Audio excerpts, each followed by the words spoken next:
اس کے اندر پانی زیر زمین نالوں کے ذریعے سے بھر جاتا ہے جو کہ گندک سے مالا مال ہے۔ جب سلاخوں کے مابین فاصلے سے دیکھا جائے تو 6 سے 7 فٹ لمبے مگر مچھوں کو وہاں دیکھا جا سکتا ہے۔ ان کے منہ چمکتے ہرے پانی میں نظر آتے ہیں، جبکہ ان کے باقی جسم ارد گرد کے پتھروں کی وجہ سے کم ہی نظر آتے ہیں۔ تالاب کے کنارے آپ کو ایک چھوٹا سا کمرہ نظر آئے گا جو کہ مگر مچھوں کے نگہبان سجاد کا ہے۔ میرا نام خلیفہ سجاد ہے اور یہاں منگو پیر بابا حضرت سکی سلطان المعروف حسن حاجی بابا منگو پیر رحمۃ اللہ علیہ، جسے یہاں کے ہم گدی نشین بھی ہیں،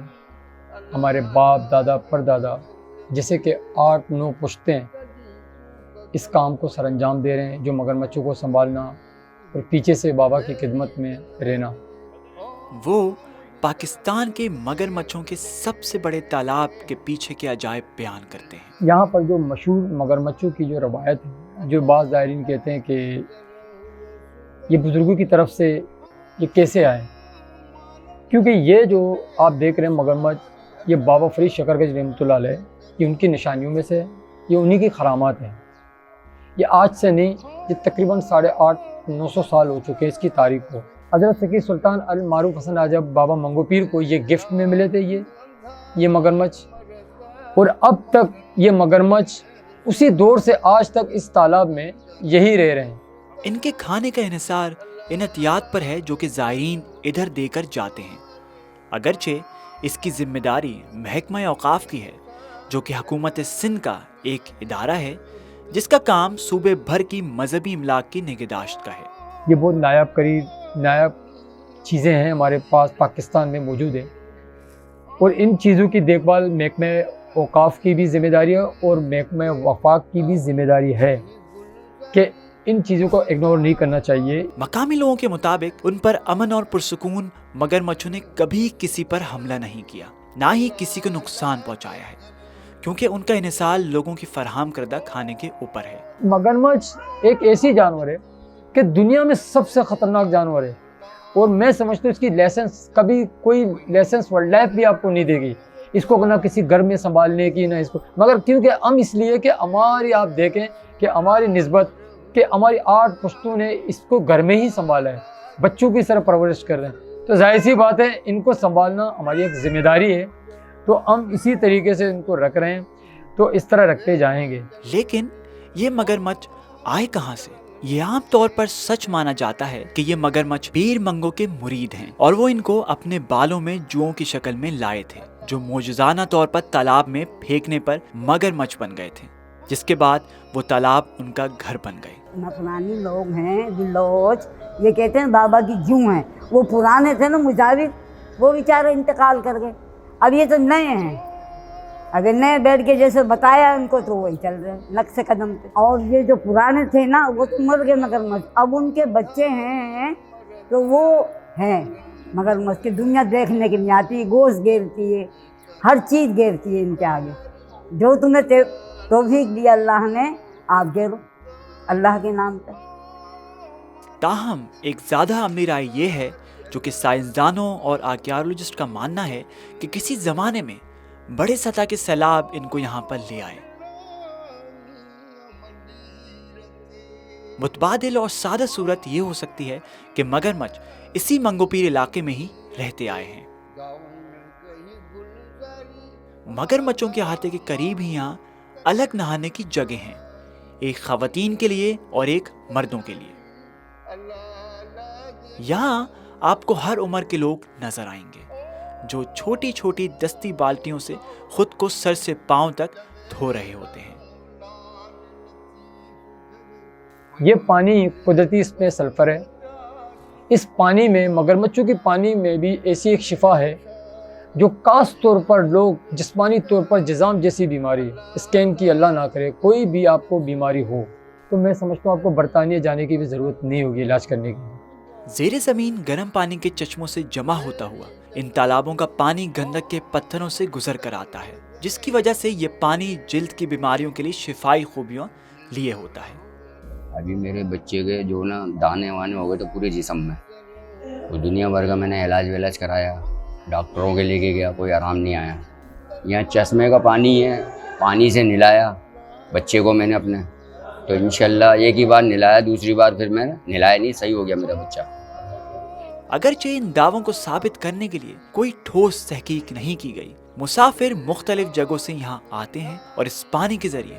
مختلف بیماریوں سے علاج کی صحیح کرتے ہیں. ہر سال منگو پیر کے عقیدت مند مشہور میلے شہیدی جات میں شرکت کے لیے جوق در جوق آتے ہیں. ہر سال ہونے والا یہ تہوار ہر قوم کے لوگوں کو یہاں کھینچتا ہے اور یہ 4 دن اور 4 راتوں پر محیط ہوتا ہے. یہ پر رونق اور زندگی سے بھرپور شیدی لوگوں کے افریقی رنگ سے متاثرہ ثقافت اور رسوم کا عکاس ہے, اور اس لیے اس اقلیتی کمیونٹی کے لیے سب سے اہم تہوار ہے. شیدی میلہ بھی وہی سن زمانے سے ان کے باپ دادا اجداد جو اس زمانے سے ایک رسم مناتے تھے, وہ ایسا ہوتا تھا کہ وہ چاہتے ہیں کہ اگر ہم رسم نہ منائیں, اگر کسی سال میں فیسٹیول نہ منائیں تو